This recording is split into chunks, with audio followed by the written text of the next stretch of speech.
നമസ്കാരം.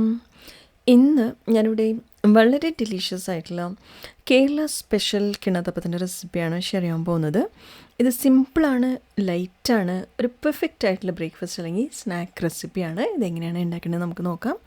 അതിനുവേണ്ടി ഞാനൊരു ബൗളിലേക്ക് 1 കപ്പ് പച്ചരിപ്പൊടി ഇട്ട് കൊടുക്കുന്നുണ്ട്.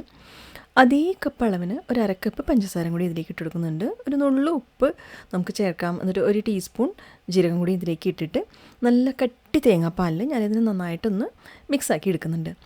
നമ്മൾ ഈ കയ്യിൽ വെച്ച് മിക്സ് ചെയ്യുമ്പോൾ ആ കയ്യിലിൻ്റെ ബാക്കിൽ ഇതുപോലെ മാവ് കോട്ടായിരിക്കണം. കൂടുതൽ വെള്ളം പോലെ ആവരുത്. അപ്പോൾ ഇതുപോലെ കോട്ടാവുമ്പോൾ അതാണ് കറക്റ്റായിട്ടുള്ള കൺസിസ്റ്റൻസി.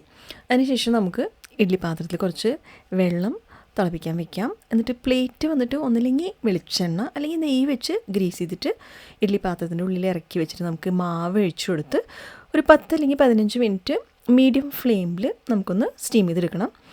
അതിനുശേഷം അത് തണുത്തതിന് ശേഷം നമുക്കതിനെ നന്നായിട്ട് നമുക്ക് ഇഷ്ടമുള്ള ഷേപ്പിൽ നമുക്കതിനെ കട്ട് ചെയ്തെടുക്കാം.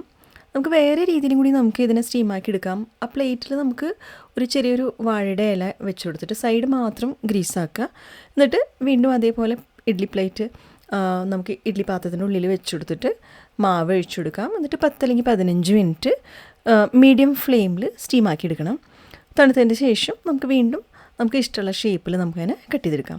അപ്പോൾ നമ്മുടെ ടേസ്റ്റി ആയിട്ടുള്ള നല്ല സോഫ്റ്റ് ആയിട്ടുള്ള വായിൽ വെച്ചാൽ മെൽട്ടാവുന്ന രീതിയിലുള്ള കിണ്ണത്തപ്പത്തിൻ്റെ റെസിപ്പി ഇവിടെ റെഡി ആയിട്ടുണ്ട്. അപ്പോൾ ഈ റെസിപ്പി ഉണ്ടാക്കുമ്പോൾ നമ്മൾ പ്രത്യേകം ശ്രദ്ധിക്കേണ്ട ടിപ്സ് അല്ലെങ്കിൽ കാര്യങ്ങൾ എന്തൊക്കെയെന്ന് വെച്ചാൽ നമ്മൾ പച്ചരി വെച്ചിട്ട് മാത്രമേ കിണ്ണത്തപ്പം ഉണ്ടാക്കാൻ പാടുള്ളൂ. വറുത്ത പൊടി വേണമെന്നില്ല, വറക്കാത്ത പൊടി വെച്ചിട്ട് നമുക്ക് ഉണ്ടാക്കാം. എന്നിട്ട് നമ്മൾ ഗ്രീസ് ചെയ്യുമ്പോൾ പ്ലേറ്റിന് ഒന്നല്ലെങ്കിൽ വെളിച്ചെണ്ണ അല്ലെങ്കിൽ നെയ്യ് വെച്ചിട്ട് മാത്രം ഗ്രീസ് ചെയ്യുക. അപ്പോഴാണ് കിണ്ണത്തപ്പന് നല്ലൊരു ഫ്ലേവർ ഉണ്ടാവുള്ളൂ. അപ്പോൾ ഇതുപോലെ നിങ്ങളൊന്ന് ട്രൈ ചെയ്ത് നോക്കിയിട്ട് നിങ്ങളുടെ അഭിപ്രായങ്ങളൊന്ന് അറിയിക്കുക. റെസിപ്പി ഇഷ്ടപ്പെട്ടെങ്കിൽ ലൈക്ക് ചെയ്യുക, ഷെയർ ചെയ്യുക, സബ്സ്ക്രൈബ് ചെയ്യുക. അടുത്ത വീഡിയോയിൽ ഒരു പുതിയ റെസിപ്പി വരുന്നതായിരിക്കും. എല്ലാവർക്കും നന്ദി, നമസ്കാരം. Thank you.